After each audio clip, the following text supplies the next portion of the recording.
রায়গঞ্জের সুরেন্দ্রনাথ মহাবিদ্যালয়ে বিশ্বকবি রবীন্দ্রনাথ ঠাকুরের ১৬৫তম জন্মবার্ষিকী উপলক্ষে শুরু হলো এক বিশেষ অন্তর্ভুক্তিমূলক আন্তঃবিভাগীয় আইকেএস কর্মসূচি। শিক্ষা বিভাগ ও আইকিউএসির যৌথ উদ্যোগে আয়োজিত এই অনুষ্ঠানের মূল বিষয় ছিল রবীন্দ্রনাথ ও ভারতীয় জ্ঞান ব্যবস্থা। প্রসঙ্গত সোমবার মহাবিদ্যালয়ের মিলনায়তন হলে অনুষ্ঠিত এক দিবসীয় সেমিনারে উপস্থিত ছিলেন শিক্ষক, শিক্ষিকা, গবেষক, শিক্ষার্থী ও বিশিষ্ট অতিথিবৃন্দ। অনুষ্ঠানে প্রধান বক্তা হিসেবে উপস্থিত ছিলেন কেসি সাহু। তিনি রবীন্দ্রনাথের শিক্ষা দর্শন, মানবিকতা এবং ভারতীয় জ্ঞান চর্চার প্রসারে তার অবদানের বিভিন্ন দিক তুলে ধরেন। এদিন অনুষ্ঠানে বক্তারা জানান, রবীন্দ্রনাথ শুধু একজন কবি নন, তিনি ছিলেন একজন শিক্ষা চিন্তক ও দার্শনিক, যার ভাবনা আজও ভারতীয় শিক্ষা ব্যবস্থার ক্ষেত্রে অত্যন্ত প্রাসঙ্গিক। নতুন প্রজন্মের কাছে তার চিন্তাধারা পৌঁছে দিতে এই ধরনের আলোচনা সভার প্রয়োজনীয়তার ওপর জোর দেওয়া হয়।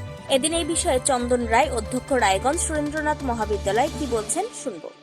আমাদের সকলকে বেরোতে পারে, আমাদের জীবনের সঙ্গে যুক্ত হতে পারে এবং এই যে পরম্পরার সঙ্গে। পাশাপাশি বিশ্বভারতী শান্তিনিকেতনের অধ্যক্ষ কেসি সাহু কি বলছেন শোনাবো। আমার নাম professor K C Sahu, Kanucharan Sahu. I am from Visvabharati Santiniketan. এই প্রোগ্রাম ওরা তো 7 দিন ধরে করছে। আজকে একটা সেমিনার, যেখানে ভারতীয় জ্ঞান পরম্পরা আর রবীন্দ্রনাথ ঠাকুর কিভাবে ভারতীয় জ্ঞান পরম্পরাকে সমৃদ্ধ করেছে আপনার লেখা দিয়ে, বিশ্বভারতী এক্সপেরিমেন্ট দিয়ে।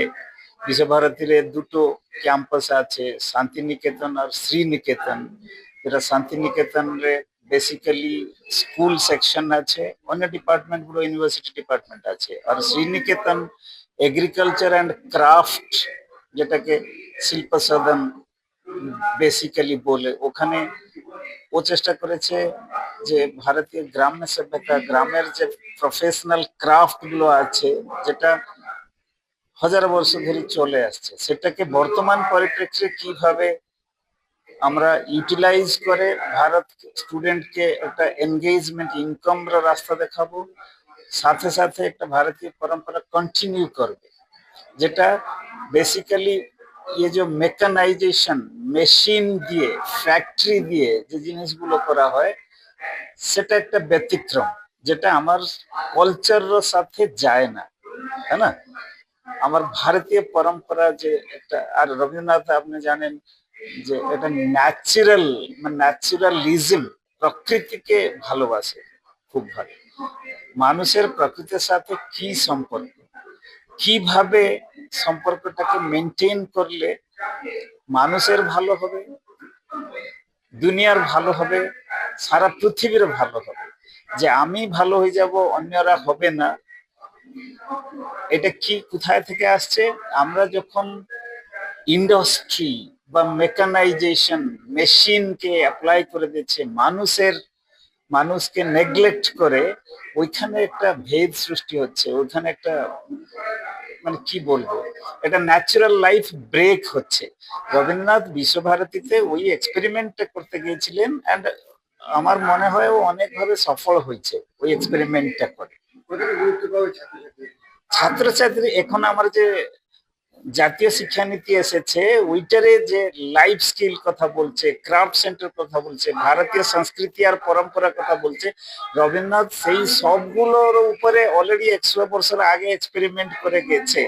আমার দৃঢ় বিশ্বাস, এই মডার্ন জেনারেশন স্টুডেন্ট গুলো যদি সেটা ঠিকভাবে বুঝে আর ফলো করে, তাহলে নিজের মঙ্গল হবে, সাথে সাথে সমাজের আর সারা মানব সভ্যতার মঙ্গল হবে। তবে মহাবিদ্যালয় সূত্রে জানা গিয়েছে, আগামী 18 মে পর্যন্ত বিভিন্ন শিক্ষামূলক কর্মসূচির মাধ্যমে এই উদযাপন চলবে। উত্তর দিনাজপুরের রায়গঞ্জ থেকে নিজস্ব প্রতিনিধি রিপোর্ট, টাইমস 14 বাংলা।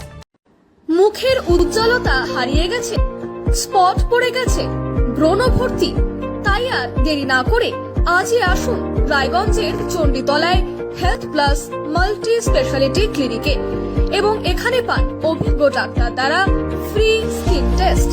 আরো বিস্তারিত জানতে যোগাযোগ করুন 9674895169 এই নম্বরে।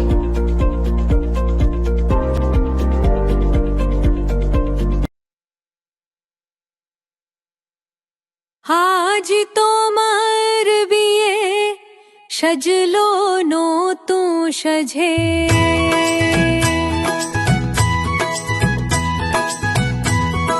সবার মনেতে আনন্দ